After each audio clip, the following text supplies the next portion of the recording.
નમસ્તે વિદ્યાર્થી મિત્રો, આગલા લેક્ચરમાં આપણે ભણી ગયા કે સંબંધ એટલે શું.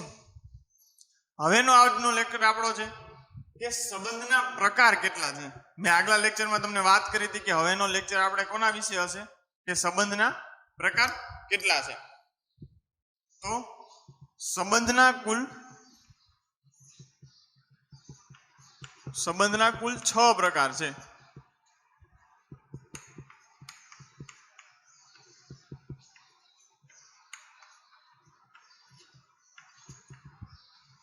તો આ જે 6 પ્રકાર છે એની ચર્ચા આપણે આ લેક્ચરમાં કરવાના છે.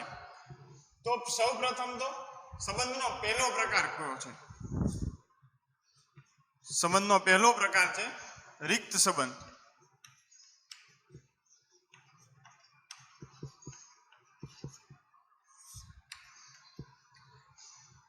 તો રિક્ત એટલે શું? એટલે આપણે અહીંયા નામ ઉપરથી જ ખબર પડી જાય છે કે રિક્ત એટલે ખાલી.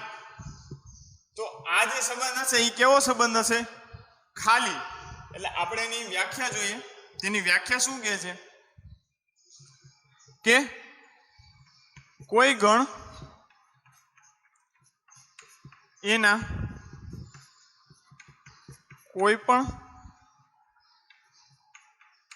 ઘટક એના કોઈ પણ ઘટક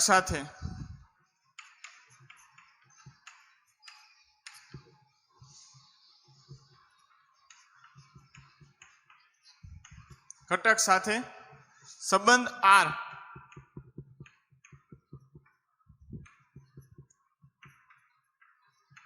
ધરાવતો ના હોય તો તેને આપણે શું કહીશું? રિક્ત સંબંધ.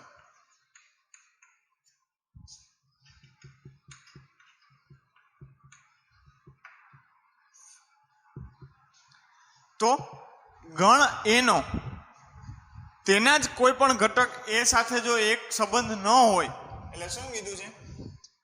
કોઈ ગણ એના કોઈ પણ ઘટક એના કોઈ પણ ઘટક સાથે સંબંધ આર, એટલે આપણે સંબંધને આર વડે દર્શાવીએ છીએ. આર બરાબર આપણે આગળ જોયું એ મુજબ સંબંધ આર ધરાવતો ના હોય તો તેને શું કહેવામાં આવે છે? રિક્ત સંબંધ. તો હવે રિક્ત સંબંધની આપણે ઉદાહરણ જોઈએ. એના ઉપરથી તમને વધારે ખ્યાલ આવશે. કે ઉદાહરણ લઈએ કે હું કોઈ પણ ગણ એ લઉં છું અને એના બરાબર લઉં છું 1 2 3 4. બરોબર છે. હવે આનો એક સંબંધ કહી દઉં છું કે એનો સંબંધ શું છે કે કોઈ પણ એ અને બી. બરોબર છે મિત્રો. આનો સંબંધ છે a - b બરાબર 4 અને a પણ a માંથી અને સ્મોલ b પણ કેપિટલ a માંથી. એટલે કે a અને b શેમાંથી લેવાના છે? આપણે આ ગણ 1 2 3 4 માંથી. પણ એ સંબંધ શું ધરાવે છે કે કોઈ પણ તમે a અને b law,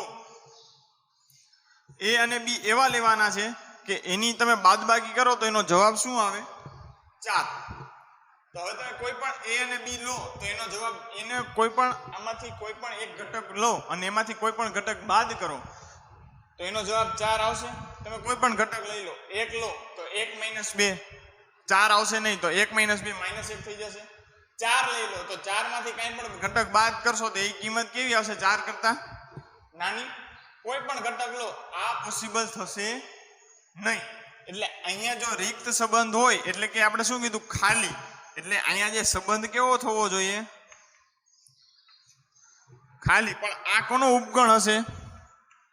a cross a. એટલે કે એનો જ કાર્તેજ્ય ગુણાકારનો ખાલી ગણ તો ઉપગણ, કોઈનો ઉપગણ તો હોવાનો જ છે. એટલે આને આપણે આ રીતે દર્શાવી શકીએ કારણ કે ખાલી સંબંધ છે. અહીંયા આપણને એક પણ એવો સંબંધ મળશે નહીં. તો અહીંયા પણ આર કેવો થઈ જશે? ખાલી. એટલે આ સંબંધને આપણે શું સંબંધ કહીશું? કે આ છે એ સંબંધ શું છે? રિક્ત સંબંધ છે. તો તમે જોઈ શકો છો વિદ્યાર્થી મિત્રો કે રિક્ત સંબંધને આપણે હવે ઉદાહરણ તરીકે જોઈએ કે કોઈ ગણ એના કોઈ પણ ઘટક એના, તો એના ઘટકો છે. હવે એના જ કોઈ ઘટક સાથે સંબંધ ધરાવે છે, તો કે અહીંયા એ અને બી બંને એના ઘટક છે, તો એ એકબીજા સાથે કઈ સંબંધ ધરાવતા નથી, એટલે કે એનો જે બાદબાકી કરીએ a માઇનસ બી એ 4 આવતી નથી. સંબંધ આપણો આ છે એ થતું નથી, એટલે આન્સર શું આવે? ખાલી. એટલે સંબંધ કેવો થઈ જશે? ખાલી. હવે એના પછી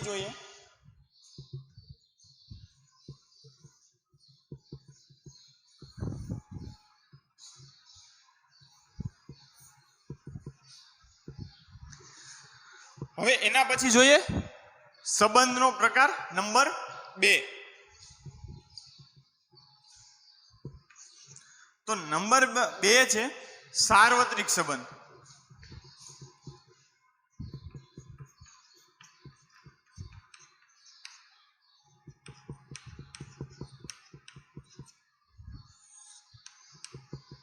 એટલે સાર્વત્રિક સંબંધ એટલે શું? તો હવે પહેલા તો એની વ્યાખ્યા જોઈ લઈએ કે કોઈ ગણ એના પ્રત્યેક ઘટક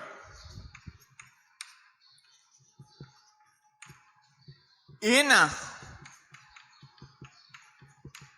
પ્રત્યેક ઘટક સાથે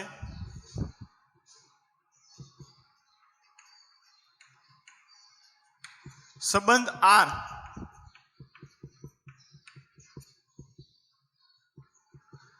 ધરાવતો હોય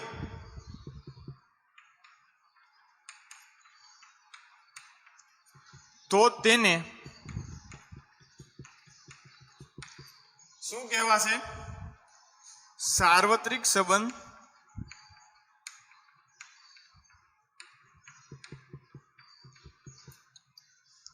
કહે છે. એટલે હવે આપણે જોઈએ કે આની પહેલાનો રિક્ત સંબંધ ભણ્યા એનાથી કંઈક અલગ છે. શું કહે છે કે કોઈ ગણ એના પ્રત્યેક ઘટક સાથે સંબંધ ધરાવશે તો તેવા સંબંધને શું કહેવામાં આવે છે? સાર્વત્રિક સંબંધ. હવે તો પહેલા તો આપણે એને ઉદાહરણ તરીકે સમજીએ. તો આનું ઉદાહરણ લઈએ. હવે કોઈ ગણ એ મેં લીધું, તો મેં ગણ એ શું લઉં છું? 1 2 3. હવે પ્રત્યેક ઘટક સાથે જો સંબંધ ધરાવે એટલે પ્રત્યેક ઘટકમાં ગણ પોતાની સાથે પણ સંબંધ ધરાવતો હોવો જોઈએ.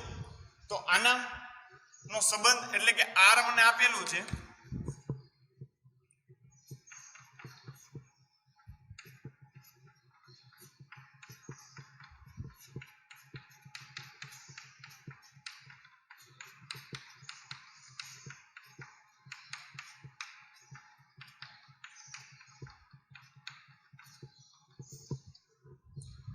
હવે તમે જોઈ શકો છો કે પ્રત્યેક ઘટક સાથે સંબંધ ધરાવે છે. તો આપણે જોઈએ જો પહેલા તો જોઈએ કે ગણના જે ઘટકો છે પોતે પોતાની સાથે પહેલા સંબંધ ધરાવતા હોવા જોઈએ. તો જોઈએ તો એક છે એની એક પોતાની સાથે સંબંધ ધરાવે છે, 2 પોતાની સાથે, 3 પોતાની સાથે, એટલે એક જોડ કઈ બનશે? 1 1 2 2 અને 3 3. હવે પોતાના સિવાય બીજા ઘટક સાથે પણ સંબંધ ધરાવતો હોવો જોઈએ. તો 1 2 અને 3 સાથે સંબંધ ધરાવતો હોવો જોઈએ. તો એક આ 2 સાથે સંબંધ ધરાવે છે અને એક 3 સાથે સંબંધ ધરાવે છે. પછી 2 માં 2 1 સાથે અને 3 સાથે સંબંધ ધરાવતો હોવો જોઈએ. તો કે હા, 2 1 સાથે સંબંધ ધરાવે છે, 2 3 સાથે સંબંધ ધરાવે છે. એના પછી જોઈએ કે 3 એ 2 સાથે પણ સંબંધ ધરાવતો હોવો જોઈએ અને 3 એ 1 સાથે પણ સંબંધ ધરાવતો હોવો જોઈએ. તો એ પણ છે. એટલે પ્રત્યેક ઘટક ગણ એના પ્રત્યેક ઘટક સાથે સંબંધ આર ધરાવતો હોય તો તેને સાર્વત્રિક સંબંધ કહે છે. તો આપણે જો આ બધા સાથે સંબંધ ધરાવે છે તો આ સંબંધને કેવો સંબંધ કહેવામાં આવશે? સાર્વત્રિક સંબંધ કહે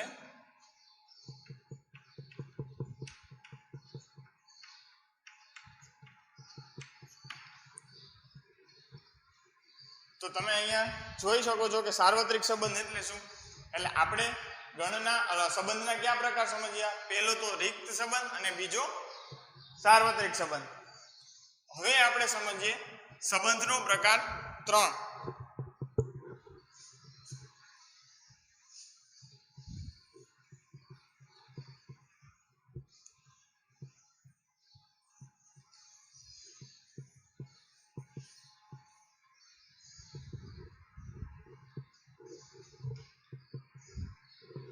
હવે સંબંધનો ત્રીજો પ્રકાર છે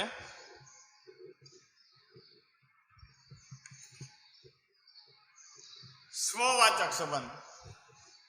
શું છે મિત્રો? સ્વવાચક.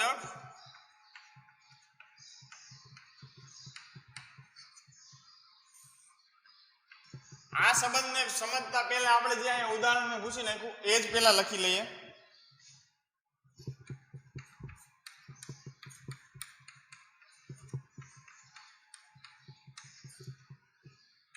અને એના સંબંધ હતા 1 1 1 2.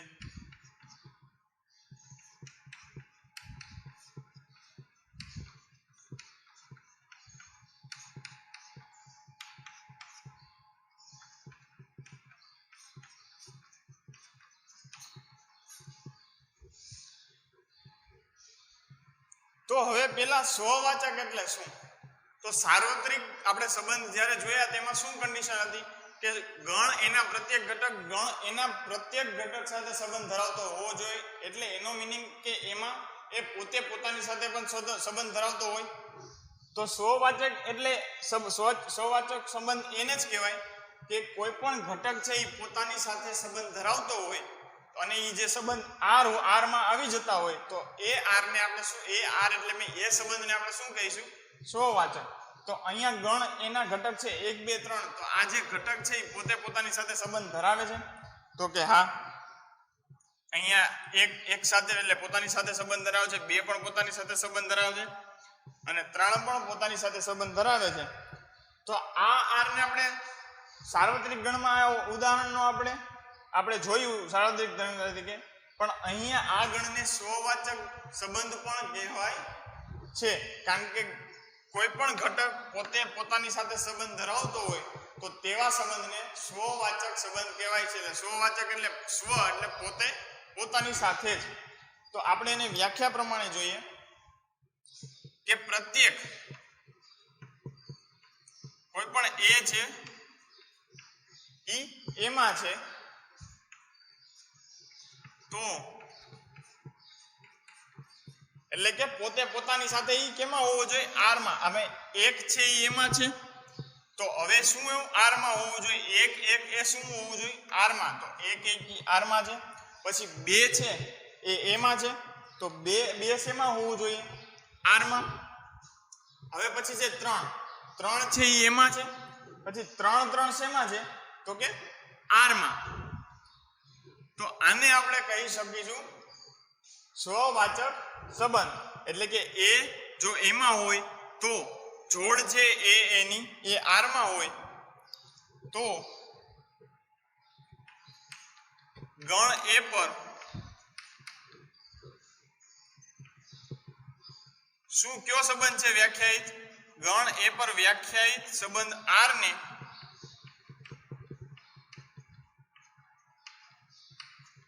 શું કહેવામાં આવે છે? સ્વવાચક સંબંધ કહેવામાં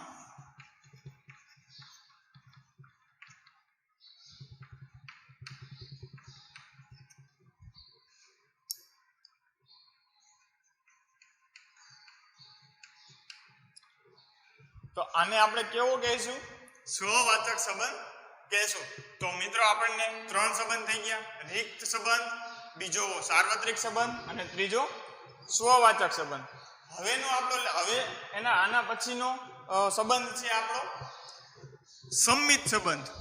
કેવો મિત્રો? સંમિત સંબંધ. આપણે સંમિત સંબંધને પણ આ જ ઉદાહરણથી જોશું એટલે તમને વધારે ખ્યાલ આવી જશે.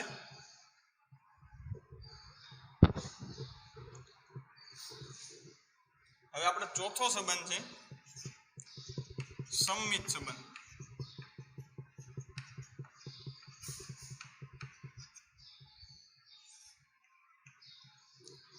તો સંમિત સંબંધ એટલે શું? વ્યાખ્યા કરતા પહેલા આપણે ઉદાહરણ તરીકે જ સમજી લઈએ એટલે તમને વધારે ખ્યાલ આવી જશે કે કોઈ ગણ આપણને કોઈ જોડ આપેલી છે 1 અને 2. મારી પાસે જોડ છે 1 અને 2. તો આની ઉલટી જોડ એટલે કે 1 ની જગ્યાએ 2 અને 2 ની જગ્યાએ 1 એટલે 2 અને 1 પણ r માં હોય તો આવા સંબંધને શું કહેવામાં આવે છે? સંમિત સંબંધ. જો 1 2 છે એ r માં છે તો 2 1 પણ r માં હોવું જોઈએ. તો કે આ 2 1 પણ r માં છે. પહેલા તો બધા જોડની ઉલટી જોડ હોવી જોઈએ એટલે 1 1 નું ઉલટું તો પોતે 1 1 જ થશે એટલે એ તો r માં છે. પછી 1 2 નું ઉલટું થાય 2 એ પણ આ સંબંધ r માં છે.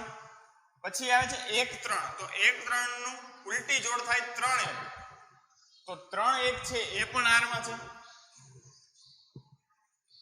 પછી 2 2 નું ઉલટું એટલે એનું 2 2 જ થાય તો એ જોડ તો એને રહેશે.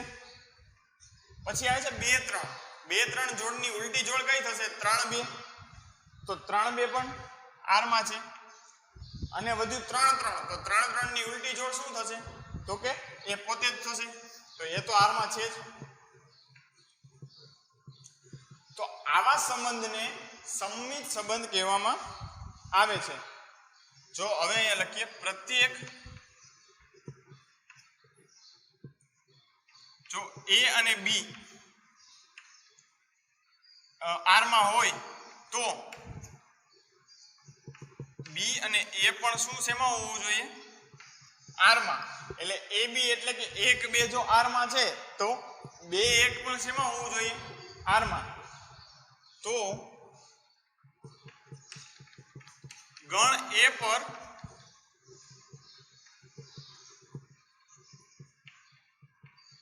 વ્યાખ્યાયિત સંબંધ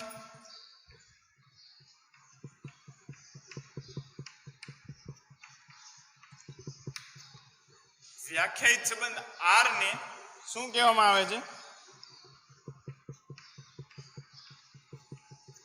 સંમિત સંબંધ કહેવામાં આવે.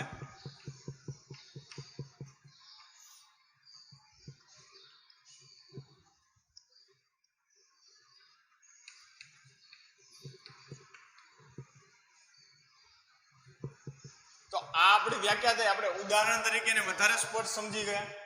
તો આપણું આ સંમિત સંબંધ પણ આપણે સમજી ગયા એટલે આપણે 4 સંબંધ સમજી ગયા.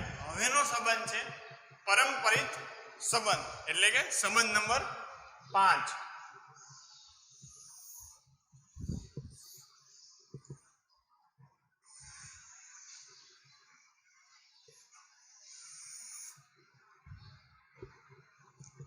તો સંબંધ નંબર 5 છે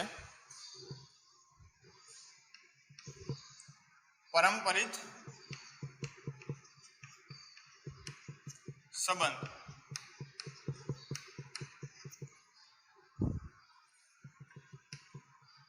તો પરંપરિત સંબંધ એટલે શું? તો એ પણ આપણે પહેલા આ જ ઉદાહરણમાંથી આપણને સમજાઈ જશે કે પરંપરિત સંબંધ એટલે શું. તો હવે કોઈ ab એટલે કે 1 અને 2 r માં છે તો હવે bc એટલે કે 2 એમનેમ રાખવાનો અને c બીજો હોય એટલે 1 અને 2 b એમનેમ રહેશે એટલે કે 2 અને 1 એટલે ab એમાં હોય અને bc પણ એમાં હોય તો ac એમાં હોવું જોઈએ એટલે કે આ આપણો શું છે? ab. આ આપણો b2 છે એટલે આ જ લેવું પડશે એટલે કે bc. તો ab r માં હોય અને bc પણ r માં હોય તો આ જો આવું હોય તો ac પણ શેમાં હોવો જોઈએ? r માં. તો a એટલે 1 અને c એટલે 1 તો 1 1 r માં છે. આવું કોઈ પણ બે લઈ અને તમે ચકાસી શકો. જો બધા માટે આવું સાચું પડતું હોય તો આ સંબંધ કેવો સંબંધ કહેવામાં આવે છે? પરંપરિત સંબંધ. હવે તમે બીજું કોઈ પણ ઉદાહરણ લઈ લો. બીજું ઉદાહરણ લઈ લો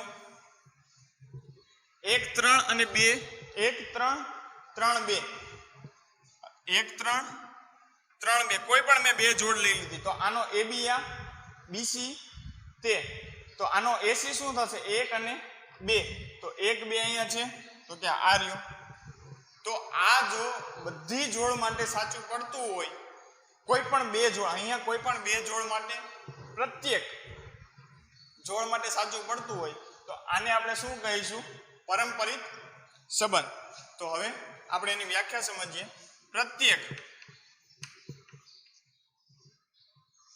ABR માં છે અને BC પણ R માં છે તો શું થવું જોઈએ? AC પણ R માં થવું જોઈએ. જો આવું હોય તો ગણ A પર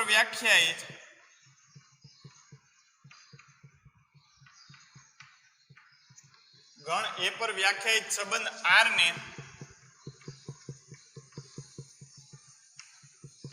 શું કહેવામાં આવે છે? પરંપરિત સંબંધ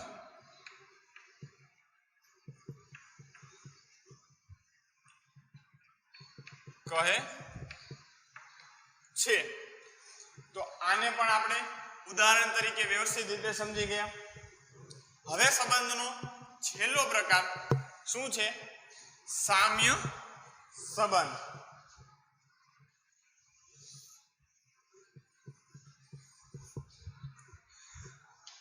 સામ્ય સંબંધમાં મિત્રો તમે સ્વવાચક સંબંધ, સંમિત સંબંધ અને પરંપરિત સંબંધ જો વ્યવસ્થિત રીતે ભણ્યા હશો અને એ તમને સમજાઈ ગયો હશે તો સામ્ય સંબંધ તમને ઓટોમેટિક સમજાઈ જશે. તો છઠ્ઠો સંબંધ છે આપણો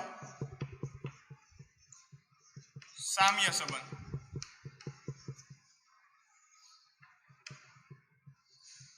તો સામ્ય સંબંધ એટલે તો જો સંબંધ સ્વવાચક હોય પ્લસ એ સંબંધ સંમિત સંબંધ હોય પ્લસ એ સંબંધ પરંપરિત, આ ત્રણેય સંબંધ જો હોય તો એવા સંબંધને શું કહેવામાં આવે છે?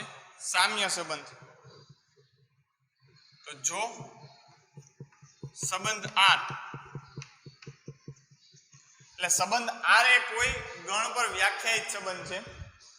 જો સંબંધ R એ સ્વવાચક, સંમિત અને પરંપરિત, સ્વવાચક, સંમિત અને પરંપરિત હોય તો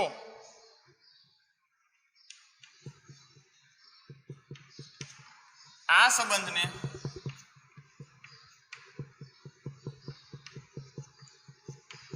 સામ્ય સંબંધ પણ કહેવામાં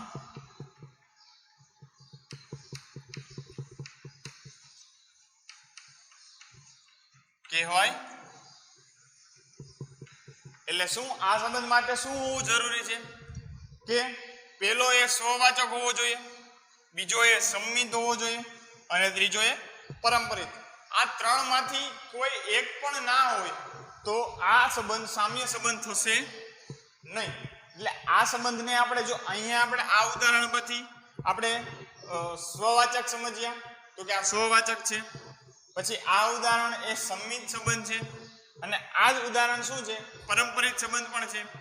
તો આ ઉદાહરણને આપણે સામ્ય સંબંધ પણ કહી શકીએ. એટલે આ ઉદાહરણને પહેલા તો સાર્વત્રિક સંબંધ કહી શકાય, પછી એને સ્વવાચક સંબંધ કહી શકાય, સંમિત સંબંધ કહી શકાય અને પરંપરિત. જો આ ત્રણેય કહેવાય તો આ સંબંધને આપણે સામ્ય સંબંધ પણ કહીશું. હવેનો આના પછીનો આપણો લેક્ચર હશે કે આના થોડાક આપણે ઉદાહરણ JEE લેવલમાં ઘણા પૂછાઈ જાય છે તો એના એક આપણે એનો નમૂના જોશી અને એના પછી વિધેય એટલે શું એના વિશે ચર્ચા કરીશું. Thank you.